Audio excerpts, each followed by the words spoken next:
Okay, everyone, we're about to begin this session. We are recording it, And we don't have Christina. And we don't have Christina. Okay. She may come on later. Let's begin. All right, good afternoon, everybody. We're going to go ahead and make a start today with session 8. And first of all, I just want to welcome everybody back. Next slide.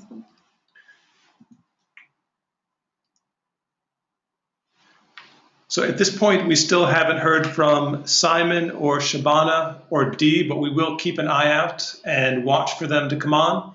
If not, we will adjust the activity. Oh, Dee is on now. Thank you, Dee. So it's Simon and Shabana who we haven't seen yet online. I know that there are a couple of people who sent us messages saying that they were stepping away for a moment. Shabana, I see you there. It looks like Simon is the missing link, yes. Okay, we're going to go ahead and start. Before we do begin, though, I wanted to give a special welcome to Dr. Christina Hinton, who is joining us today. Christina's microphone isn't on right now, but we will go ahead right now and turn her on just for a moment so that she can say hello. Hello, how are you? Hi. Very nice to meet you all. I'm looking forward to meeting you in person next week as well. Thank you. That's great. Thank you, Christina. Today, Christina is going to be joining us, and she's going to be kind of lurking in the background a bit today. But every time that we open up for questions and answers, Christina will also be available to answer some of your questions. And next week, we're doing something a little bit different, as most of you know. We are offering the opportunity for you to come here to West Lodge and to participate in session 9 face-to-face. And Christina will be joining us that day, so we look forward to seeing her then, and I look forward to having all of you meet her in person. Today, just to get us started, in the chat box, if you could just type in a research question that you would like to see our school leaders ask. And as best as you can, if you can actually phrase your question as a good research question, meaning that it is focused, that it is relevant, and that's a question that's important to you or your school. So again, just take a moment in the chat box and type in a research question that you'd like to ask your campus leader, your head of school, or Chris Johnson, the managing director.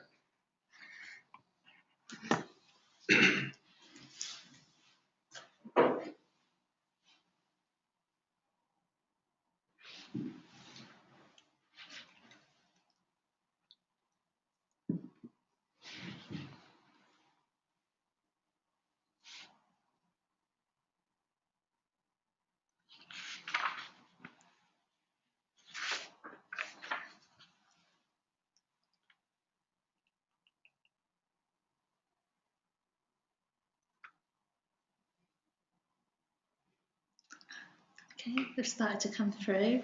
So we've got Denise asking, how comfortable do students feel going to teachers for help or advice when needed?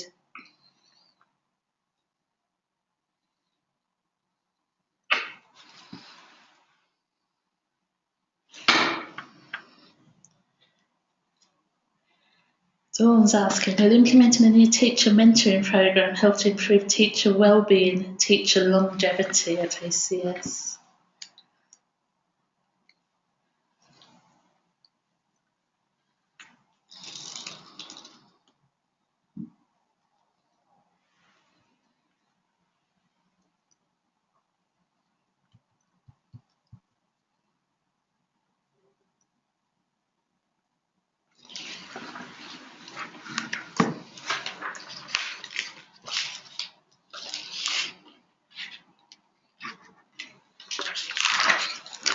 Danielle Ruslin, how can the use of 360 feedback system improve strong ratings for teachers?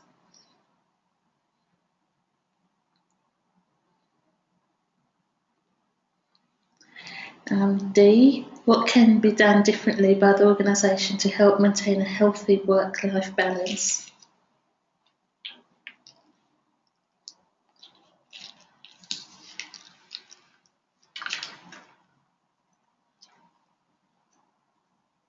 If you're in the process of typing, please keep typing. But one of the things that I want to do is just to make a quick comment on those, just as a way of kind of setting the scene for what we're going to be doing today. Those 4 questions, what I'm hoping at this point is that you can look at any one of those questions and begin thinking about the data collection methods that you would use to actually gather evidence around those questions. And that as you begin thinking about the data, that you're not just thinking about a single source of data. So, you might be thinking that, well, you could use a survey to collect data on that. You could use focus groups. You could use interviews, a whole range of different data sources. Jane has just written in how does accurate and informative language profiling of students inform language policy and planning for language provision at ACS. And Lisa has typed in how does the degree of transience affect student results, leading into how we can better support our transient students. Again, thank you for those. All really, I think that the thing that you've captured is that those questions are focused, and they're certainly very relevant to us as practitioners at ACS International Schools. And again, they lend themselves to a range of different data collection methods in order to gather the evidence that you need to answer those questions. Today in session 8, we are going to be focusing on interpreting data. We're going to be speaking a little bit about quantitative and qualitative data analysis, and all of you have done some reading around those topics, and all of you also have completed a learning log looking at qualitative data analysis. So again, those are the things we're going to be covering today. Next week, we're going to be looking at how we create usable knowledge, and that is how we actually take the information, the data that we've collected, and turn it into narratives that we ourselves can use, or our colleagues who have very similar jobs to us can use. Oh, that's okay. So again, our question for today that we're trying to answer is, how do I analyze my data? And before we answer that question, I'm going to just kind of give you a little bit of review about some of the topics that you've been reading about and practicing this past week with the assignments. As a quick reminder, we've talked about 2 different types of data. We've talked about qualitative data and quantitative data. And when we talk about qualitative data, we're talking about data that's typically in the form of written or verbal accounts. And those accounts can be descriptive, that is, they can tell what happened. They can be evaluative, they can talk about the strengths and weaknesses of what happened, or they can be interpretive. And what I mean by that is that they could suggest ways of using that information in the future. When we talk about quantitative data, we all know that we're typically talking about data that comes in the form of numbers. And I thought that I would use this little graphic this morning because we're not going to spend a huge amount of time talking about quantitative data, because we've made a bit of an assumption that quantitative data is the type of data that you're much more familiar with using. You've had a lot more experience using quantitative data than analyzing qualitative data.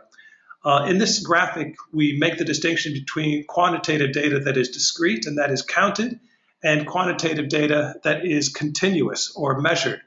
And just to, again, briefly to talk about how those relate to what you do every day in teaching, quantitative data, which is numbers obtained from counting, would include things like survey responses. And when you think about a survey response, that type of data is typically represented in a bar graph. When you think about continuous data, we're talking about numeric data that's obtained from measuring. And an example of that would be a measure of academic progress. And again, when we graph those things, we typically use a line graph to graph continuous data. Again, I know that's a bit of a review, but I just wanted to point that out because we're not going to be spending a lot of time today talking about quantitative data. A little bit more about this, though. When your data is numerical, that is taking measurements and comparing how those measurement values change over time, you can tell something about your research question by looking at that change over time. And just on your screen, we have an example of MAP reading scores. MAP is measures of academic progress, which is one of the standardized testing methods that we use here at ACS International Schools. And all of you will be familiar with this type of data. Categorized by grade level, we have a mean for fall scores, winter scores, and spring scores. And again, MAP data measure progress over time. If your data is measuring the impact of an intervention, what your data should show is a difference in the outcome from before the intervention to after the intervention. And we often talk about the data before the intervention as the pre-intervention data or the pre-test or the pre-assessment versus the post-intervention data or the post-test. And again, we want to keep in mind that this method of pre and post testing helps you identify the change that's due to your particular intervention, as long as there aren't any other significant changes that you make during that time. So for example, if you're looking at changes in enjoyment of reading over time and halfway through your intervention, you offer the option of actually reading inside a tumble dryer, that could have a big effect on the outcome. And so you want to keep those things in mind when you're looking at pre and post data. Is it just as a result of your intervention, or have you done some additional things that perhaps have shaped the way that the outcomes have turned out? What we're going to do right now is we're just going to do a quick test or a quick poll looking at pre-test and post-test. And for the sake of validity, what I'm going to ask you to do is to not use any of your other sources or tools or devices to actually look up information about this. The question is, which of these phrases best defines the word frontistery? A water source, the study of mental phenomena, the origin of a weather pattern, a thinking place, a dish made with ferns. In just a moment, Latifa is going to open a poll, and please go ahead and use the poll. Okay, it's open now, so you should be able to view it.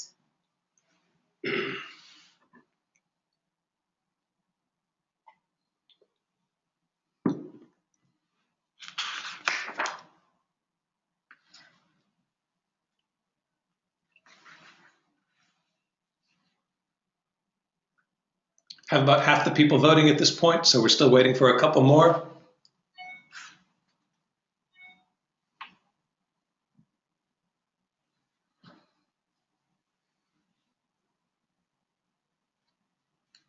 Just a couple more people.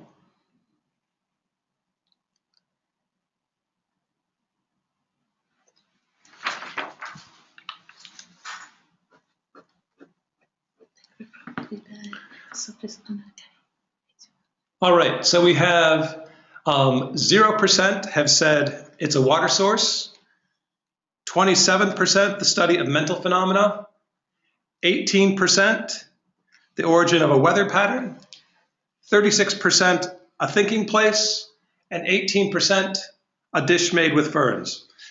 Now, if this was our research question, I'm now going to introduce the intervention. And as part of that intervention, what I'm going to tell you, after we close the poll. I have closed Yep, it. poll is closed. So the intervention in this case is in the form of a quick linguistics lesson. The Greek word frontistis means a thinker, and phronion means to think. So based on that very, very quick linguistics intervention, I would like to give you that poll again, or this will be our post poll. So go ahead and take the poll again.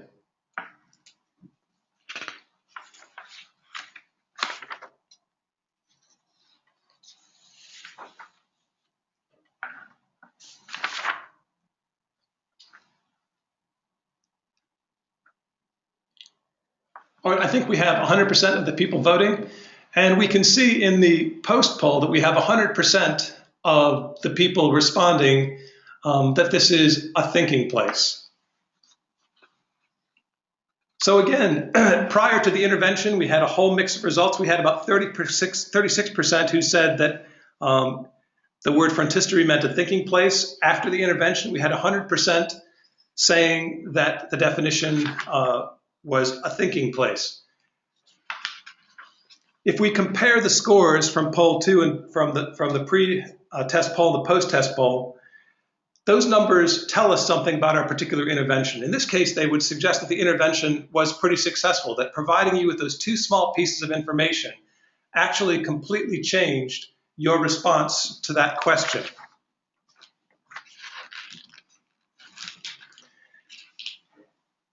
A question with good validity measures the information that it's supposed to measure, and in other words, it's an effective measure of the information. In the case of this really quick question, our understanding of the word frontistery was what we were trying to test. A question with good reliability measures information reliably, meaning that each time you measure it, you would get the same result. if you could raise your hand and we'll open your microphone, if you could talk about it or respond to this question, was that question valid and reliable, or was this a valid and reliable test of that question, the intervention?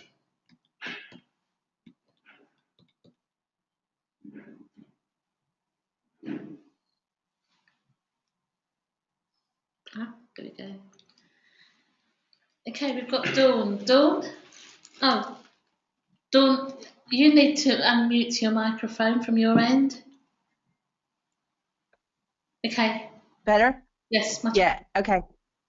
So I would think that it was valid because it did test what you wanted it to test. Did we know the meaning of frontistery, or that word?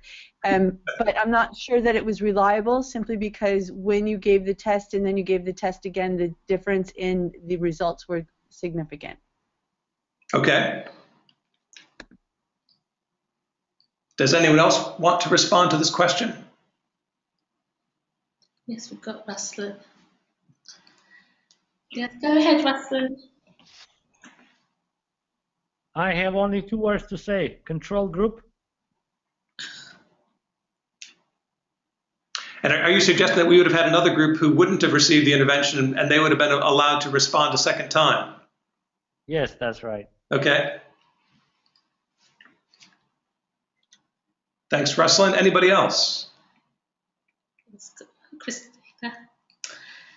Yeah, hi, Christina.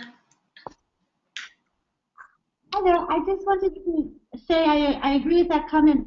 That's the really important point about having a control group, is to measure that it wasn't something else actually that's causing the effect. So it gives you a kind of baseline. So just to agree with him. Yeah. Christina, could you comment a little bit on the fact that that was a multiple choice question, and when you're designing questions, how the fact that how the possibility that someone could actually guess at the answer and get the correct answer would make a question not so reliable or valid? Yeah, that's true as well. It would probably be better if you had a open response in that case. Okay, great. Thank you, everyone.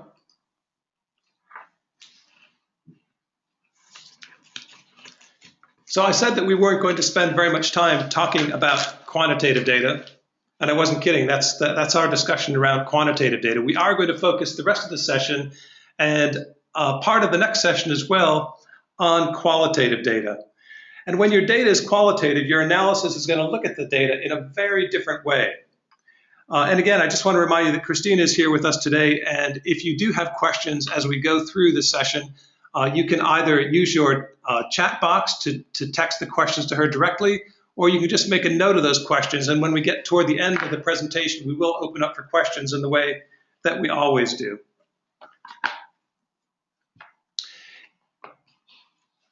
In Chapter 7, which some of you may have had a chance to look at, the author Cher Hendricks presents a 5-phase model to quantitative data analysis. And I think it's good to think of these as phases and not necessarily a linear approach. This isn't something where you do one and then you go on to the next and on to the next. This very potentially is iterative at different points, and you should always be prepared to deal with this in a nonlinear way, or to address this in a nonlinear way.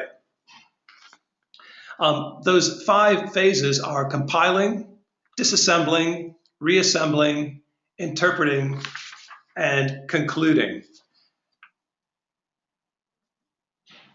I'm going to talk about each of those phases very, very briefly, and then we're going to spend a lot more of our time today talking about 2 of those phases specifically. So in phase 1 involves compiling and preparing your data for analysis. And what this is referring to is if you have recorded your data using video or an audio recording device, one of the very first things you will need to do is transcribe the verbal portion of that, along with notes about what's happening in terms of activity down in paper form. And you're going to need that in order to do analysis similar to the analysis you did with your learning log exercise that you did for today. So getting that text data organized is the first step in this process. That's the compiling part. pulling it together, preparing it for the analysis. Phase 2 is disassembling the data into smaller pieces or categories through a coding process. And when you do this, what is really useful is the data that you collect and organize. If you represent that in using double spacing so that you can put lots and lots of notes in between, you'll notice that in the learning log that you had, that the data, the information that you analyzed was already double spaced. I didn't ask you to do that, but it's one of the kind of tips for organizing this information is to print it out in text form, double spaced. Coding categories, which we're going to talk more about in a moment, are shaped by the research question, with also offering some scope for emerging qualities. And what I mean by that is with your research question, you're certainly going to be looking for some specific things in your data. But one of the things you always want to do is be open to things that are emerging in your data that you hadn't anticipated when you set your research question. Phase 3 involves reassembling the coded data into themes by grouping them into related categories.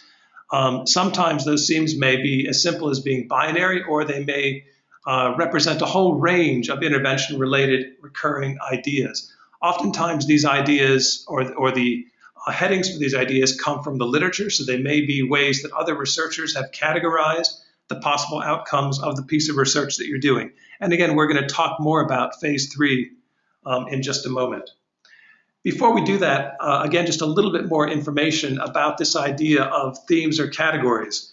And the list that you see on the screen right now is actually from chapter 7 in the Hendricks book, the reading that you were given for today. And you can see that different examples of these categories would be the setting or the context. You may have a whole series of codes based on possible participant perspectives.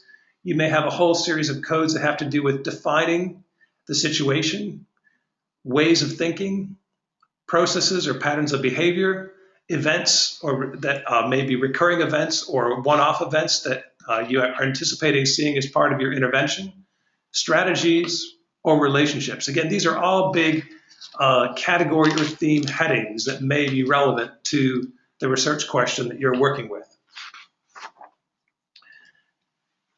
Phase 4, and phase 4 is something that we're going to have a chance to practice next week, is describing the assembled data in an interpretive narrative.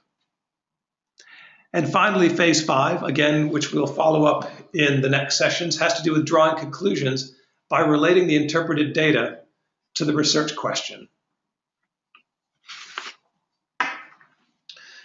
For the remainder of this session, we're going to take a closer look at phase 2 and phase 3, the disassembling and reassembling phase. Both of these phases involve coding, and we're going to take these two phases, put them together, and break them down into 4 steps. So we're going to be combining them and then breaking them down again.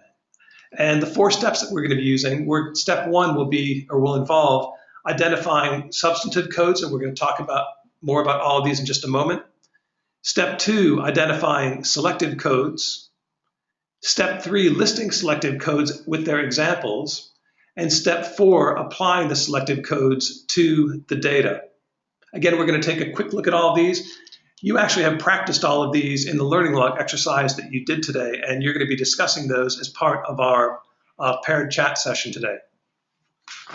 All right, so let's take a closer look at step 1. Step 1 involves coding the data with substantive codes. The term substantive codes refers to the initial conceptual categories that you identify in the data. Substantive codes are a condensed version of the participants' ideas and condensed in terms of how they are relevant to the research question. Now, this step is really challenging if you don't have an understanding of the research question, and also if you haven't reflected on your own possible biases that you're bringing to the data analysis process. When you initially start coding with substantive codes, you may get started with some codes, but again, these codes may change as you work your way through the data. So as an example, this is an example that is taken from the exercise that you just completed. And the exercise involved a question looking at the reasons why people go into teaching. And response 24 on Learning Log 8.1 was that summers off are important when raising a family and dealing with children. Now, just as an example of the way that you might use substantive codes to code this particular piece of data, you may note that the front part of the statement involves having summers off, and there's also a part of this piece of data which indicates the importance of time for family. As a second example, if we look at another piece of data, piece number 63, which the response was, I always wanted to work with students. Having major holidays did not hurt either. And so again, if we look at what the substantive codes might look like here, we have a desire to work with students, and we have a second piece which involves holidays off.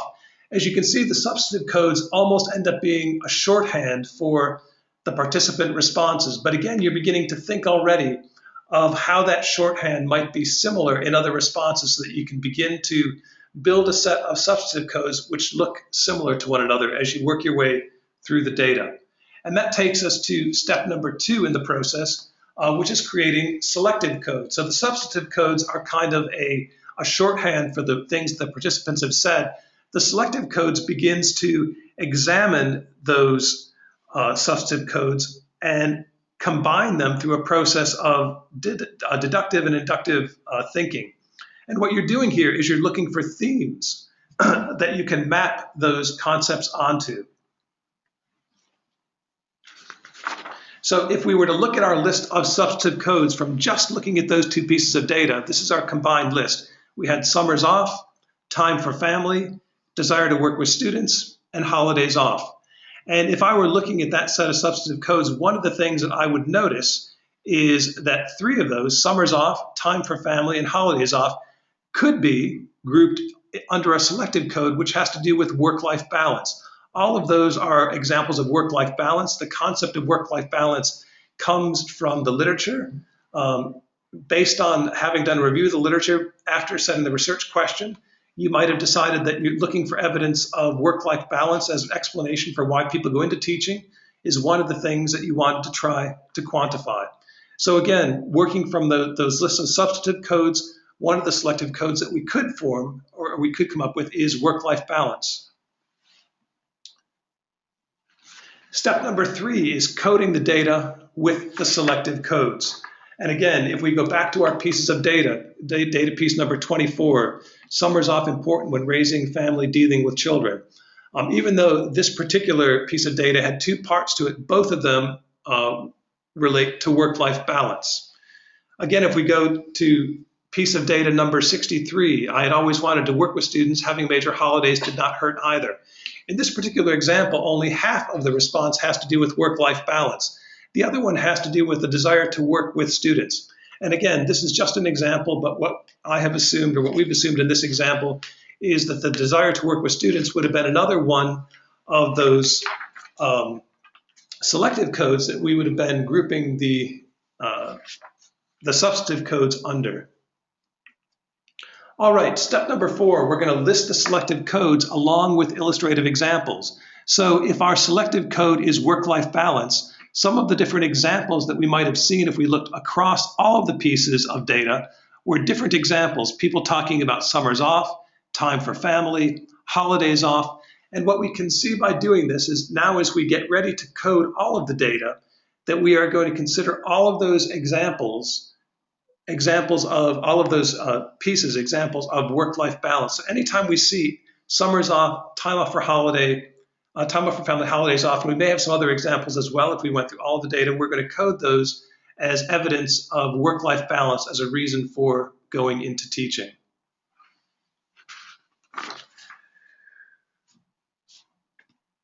If we go back just to the other slide for a second, one of the reasons why this guide is so important is that you may actually be using a co-researcher who is independently going to be doing the same coding exercise. And you may find that you will find actually by having this table of selected codes with examples, you have a much higher level of reliability between the two people who are doing that same exercise. I know that a lot of you, when you moderate tests and things like that, that this is the exact thing that you're doing. You're co-developing an assessment instrument with another teacher, and you develop a set of responses that represent good responses, fair responses, not so great responses, and you agree those in advance so that as you mark the same assessment in different classes, you're marking them in a similar way. It's the same idea with this. All right, that was a pretty quick walk through that example. Again, I know that you all had a chance to practice this in Learning Log 8.1, so we're going to go right on to a Think, Pair, Share activity. And in preparation for this activity, you did Learning Log 8.1, and that really constitutes the think aspect of this exercise. You took that time to work independently, to read through the example, to record some responses, and also to reflect on a series of questions that appeared at the end of Learning Log 8.1. So if at this point or in just a moment, can you please retrieve Learning Log 8.1, as well as the second device that you've organized for today's live Skype chat. In just a moment, you're going to switch over to your second device, and you're going to discuss the questions that were listed on the bottom of page 1 on Learning Log 8.1. And similar to last time, you're going to have about 20 minutes for your discussion. Again, following your discussion, I'm going to ask you to share some of your discussion points with the whole group. So again, just to direct your attention to the bottom of Learning Log 8.1, the questions that we've asked you to think about independently, or the questions we're going to ask you to discuss with the other person are, did you both generate the same categories? How did your categories differ? For similar categories, how much agreement did you have about the percent of responses in each category? What were your top 5 categories? For similar categories, how much agreement exists between which particular responses belong to which categories? And finally, how did you handle responses that stated more than one factor for entering teaching? We'll tell you when half the time is gone, and we'll also give you a 1-minute warning so that you can wrap up. And so we're asking you to please pace yourself so that you have time to discuss all of these questions. If you have questions for us during any part of the activity, or if you are experiencing technical problems, please write a message in the chat box and we'll try to help you or to resolve your question or problem. As a reminder, today's pairings are Dawn and Jane, Shabana and Ruslan, Gabby and Simon, Denise and Tom, Kelly and Simon, and Lisa and Dee. I'm sorry, Gabby and Louise. Some of those names aren't quite right. We do know that Simon is not with us yet today.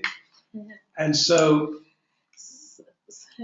if Kelly's on campus and Dawn's on campus, can she go and join? Kelly, in your chat box, can you tell us, are you on campus today at Hillingdon? Yes. Yes. Kelly, is it possible for you to go over with Dawn and physically be there for the rest of the session? Yep, and Dawn will Skype with Jane. Thank you so much for doing that. All right. Again, if you have any questions, don't hesitate to send us a message in the chat box. We are going to show you the questions on screen, and we are going to start the 20 minutes now, and we'll let you know when 10 minutes has elapsed.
Okay, everyone, there are 10 minutes remaining.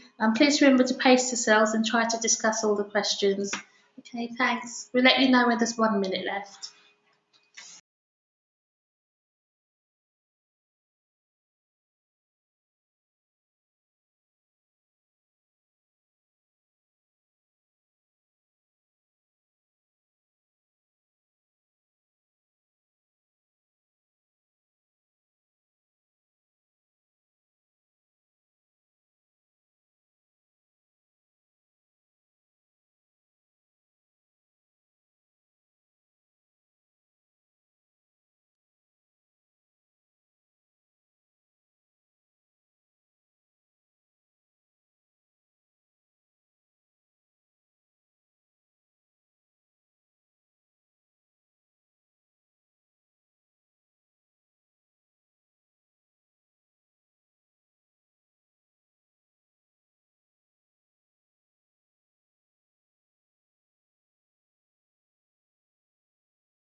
Hi everyone. So there's just under 1 minute left to go. So please use this time to wrap up your discussions and raise your hand when you are done.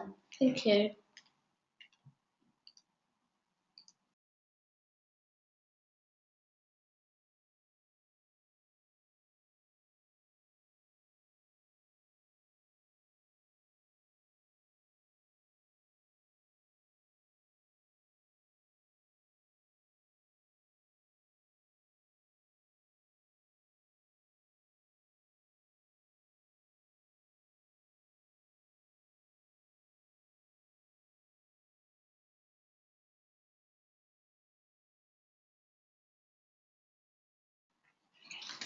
All right, everyone, welcome back. Thank you, everyone, for raising your hand to let us know that you were done. Can you please put your hands down before we go on to the next activity, just so that we can notice when someone has raised their hand? Do you want to check those just to make sure everybody's great? Ruslan and Shaban, if you could just put your hands down, please. Thank you.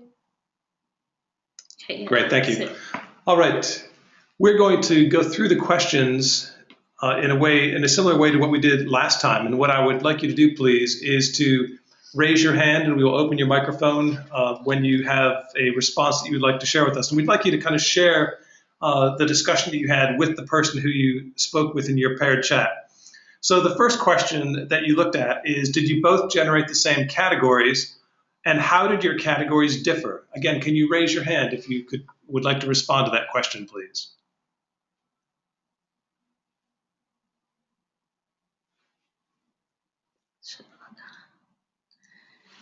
Okay, hi Shabana.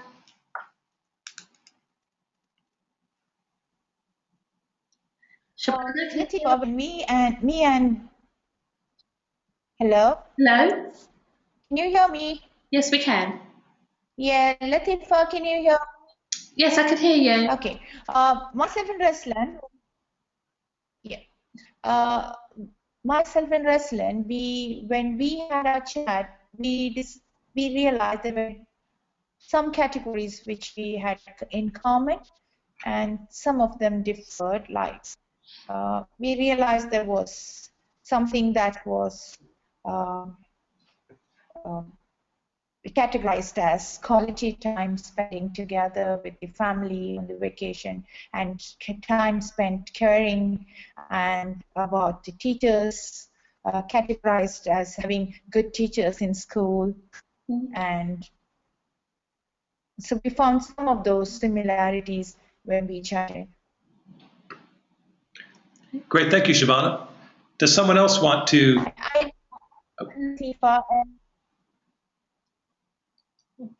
I'm sorry, I think we might have cut Shabana off. Oh no, she's still live. Never mind, it's okay, Atifa. I do not know, but to be honest to you, I'm not so well prepared this week. I've been overloaded with my work. I'm sorry if I'm not right. No, it's fine. That's fine. Thank you very much. Okay. Again, does anyone else want to respond to that same question before we go on? Dawn does. Dawn. Okay, Dawn. So Dawn, you'll need to unmute your. Okay, that's it. Please go ahead. Yeah. Yep. Okay, so it was myself and Jane and Kelly, and what we found was that our categories were pretty much the same. There was nothing that one of us found that the others, that the others didn't, or that was a surprise to the others. We might have used, language was a little bit different, but it was all synonymous if the language was just a little bit different. Great, thank you. Thanks. Anyone else? Great, thank you. So one of the things I want to point out in those responses, because it did seem as though people had a lot of similarities, although you might have seen some small differences, that at this stage of a research project, if you actually have a collaborator, if you're working collaboratively with someone on a piece of action research, it's sometimes a useful exercise at the very early coding stage to just have a go at doing it independently. One of the things that can show you is whether or not one of you might be bringing some personal biases to the actual coding in terms of creating categories that reflect your own experience rather than what might be represented in the literature about that topic. And so that's a really good point to have a discussion about what those categories are. It also helps you because you may find that some people have categorized things in a way that you prefer or that seem to match the literature or the research in a better way. And again, it gives you that opportunity to work collaboratively with someone to come up with the best set of coding categories that you can. We're going to go on to the second question now. And for similar categories, how much agreement was there about the percent of responses in each category? And so here we're asking you to think about, again, just to review this, what you did in this exercise, you first came up with the categories, you coded the data, and then you quantified the number of responses that had that same coded pieces of information and looked at those as a percentage of the total. And we also asked you to think about what the top 5 categories were here in terms of, so this would have been in percent responses. Which categories did you find had the highest levels of response? Again, if you could raise your hand to share your discussion with us.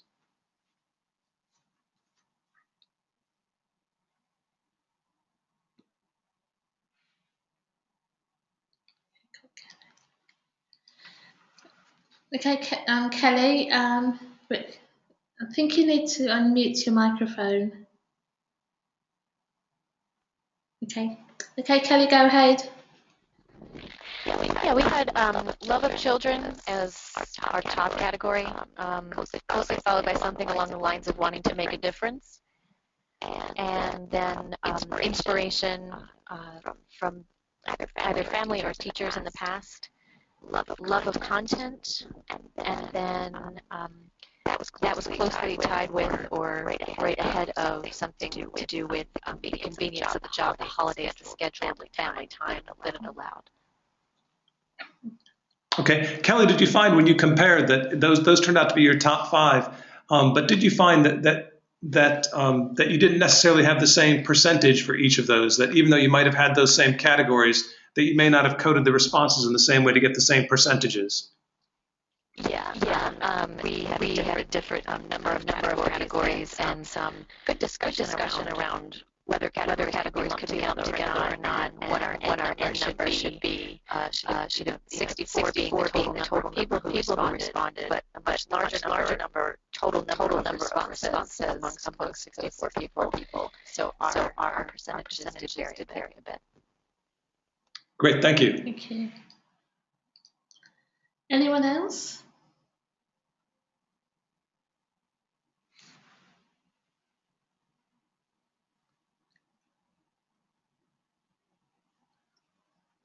All right, again, just a little bit of feedback on Kelly's response. What some of you may have found similar to Kelly's group was that you may have had some categories that were slightly overlapping or that gave you slightly different percentages because you may have broken the categories down into smaller pieces. And again, that's why one of the reasons why it's so important at the start to actually review those categories, to create that chart of categories and be certain that your categories are actually discrete and that they're different from one another, and that you've eliminated as many possibilities for overlapping categories as you possibly can. We're going to move on to the next question, which is, for similar categories, how much agreement exists about which particular responses belong to which category? So here we want you to go all the way back to the data, think about your categories, and think about the extent to which if you had categories in common, how different were the ways that you actually then use that code to interpret the different pieces of data? Again, if you could raise your hand to share your responses to that question. I don't know if that's from before. Kelly, you've got your hand raised. I'm not sure if you're responding to. Oh, okay.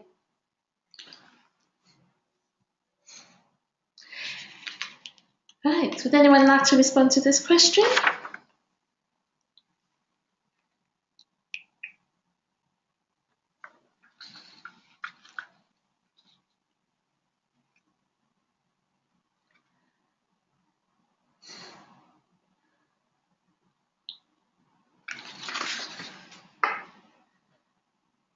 Okay, Ruslan.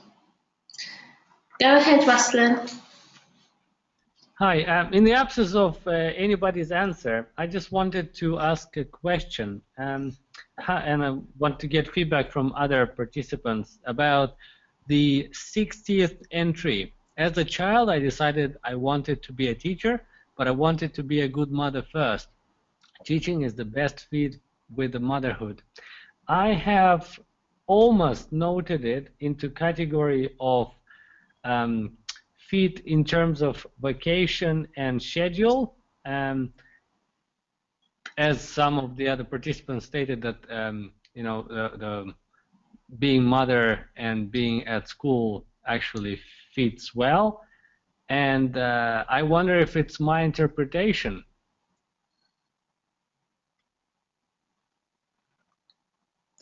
Okay, thanks for that question, Ruslan.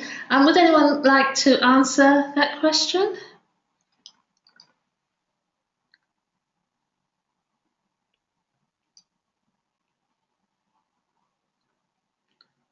Would you like to comment on Yeah, that? I mean, Ruslan's question is kind of an example of this bigger question. And that really is when you look at one of those lines of data, and he was looking at data line 60, how reliable are the ways that you actually assign those coding categories? So someone could look at that line 60 and they may have different coding categories that they assign to it. And they may have actually had some of those same coding categories that Ruslan just talked about, which is vocation and schedule and those things. And they may not have used those particular codes on that particular line. I will say that one of the things when you have more than one person coding, one of the things that's very useful is to have people actually record their coding responses on paper and to go through and compare them. There are actually statistics you can do around this. Statistics have to do with inter-observer reliability, so the extent to which two different people code the responses the same way. And what you may find is, what you will find actually, is that those statistics do allow for slight variations in the extent to which people code things exactly the same way. But you would certainly want to be within that range of that acceptable range of how different your responses can be. Yeah, also there are comments from Angela and Tom who've said that they have also categorised it in the same categories as yourself, Ruslan. Ben, with regards to this question, can you just explain it once again? Yeah, we had a couple of people that have asked for just another explanation of the question, and just to read it again, for similar categories, how much agreement exists about which particular responses belong to which categories?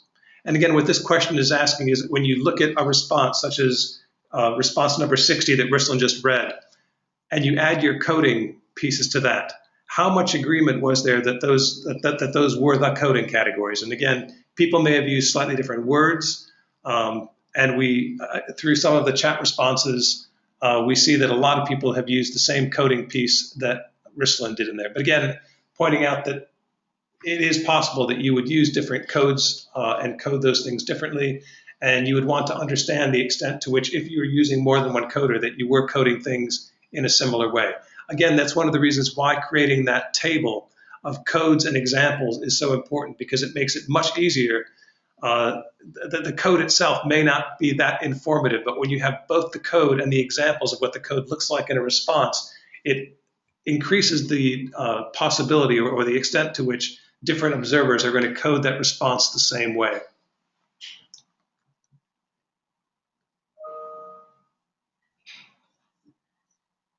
So we're looking at some of the pieces in the chat box right now. And this may be actually a good time to invite Christina to respond to some of those questions. These are the kind of questions that probably would have come at the end, so I don't want to freeze her out of the discussion when these are the questions that we would really benefit from hearing her perspective on. Christina, I've just opened up your microphone, so we have two questions. I don't know if you can see them in the chat box. So the first asks, so we used the same codes but did not discuss which numbers apply to which code. So again, Dawn is just saying that there was a lot of similarity in the codes that they were using. And then Jane is asking, is there a case with this candidate response that is difficult to code because it needs too much interpreting, leaving it open to bias? Yeah, these are all very good questions. So I think this is why when we do research, we often have two coders do it independently, as Ben mentioned, and so that way you can sort of make sure that your codes are somewhat consistent with the other coder, so that it's not just your own biased interpretation. It's also the reason that we do the substantive coding before the selective coding. It sort of forces you to stay very close to the data. So one way they say it is that codes have to kind of earn their existence. So if you don't have evidence in the data for the code, then you can't have it. And that helps us keep from imposing our own ideas onto the codes too much. In terms of difficult to code, then typically you would want to look at a smaller chunk of the data. So because if you're coding a very small piece of it, then there's less room for interpretation. So you might mean that chunk of data needs to be broken up into several codes to make sure that they're accurate. So I hope that makes sense. Okay, thank you. We have just one more question that we will throw out, and if anyone would like to respond to this, how did you handle responses that stated more than one factor for entering teaching? So these were the more in-depth responses where someone may have had a whole string of reasons for entering teaching in the same response. Again, if you could please raise your hand to respond to that question.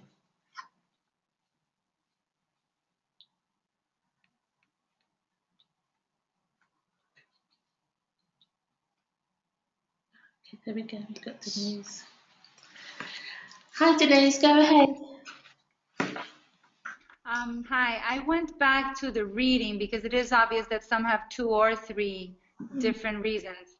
And in one of the reading, I think it was the coding one, the specific, not the article, but the other one that said that you might have to count, that there, there might be for one response different type of codes. So I did assign sometimes 2 or 3 things to each one, but when I actually did the percentages, it was it's still correct to say 30% answered this, 48% answered this, and related their reasons to this. So I think it is still valid and needs to be counted. But we were having a bit of trouble with the ones that were a bit more open to interpretation and the ones that didn't seem to be, they were very, they were not specific enough to know sometimes. For example, they just said love of reading, but you don't know if that means they love teaching reading, they love, they have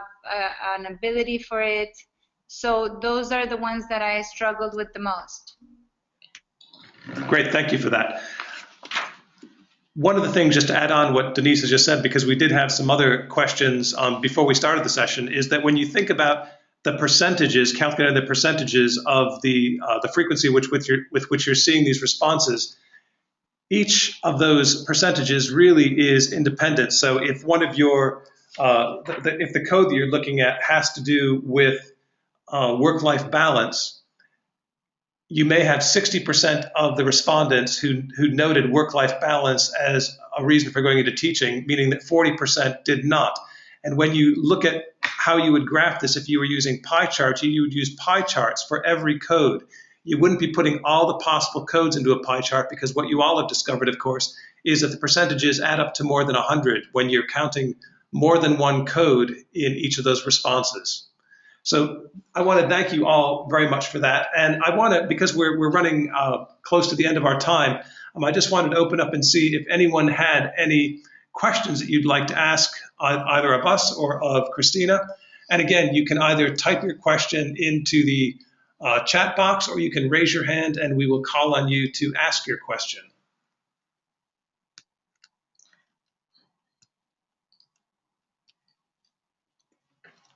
Denise, would you like to ask a question?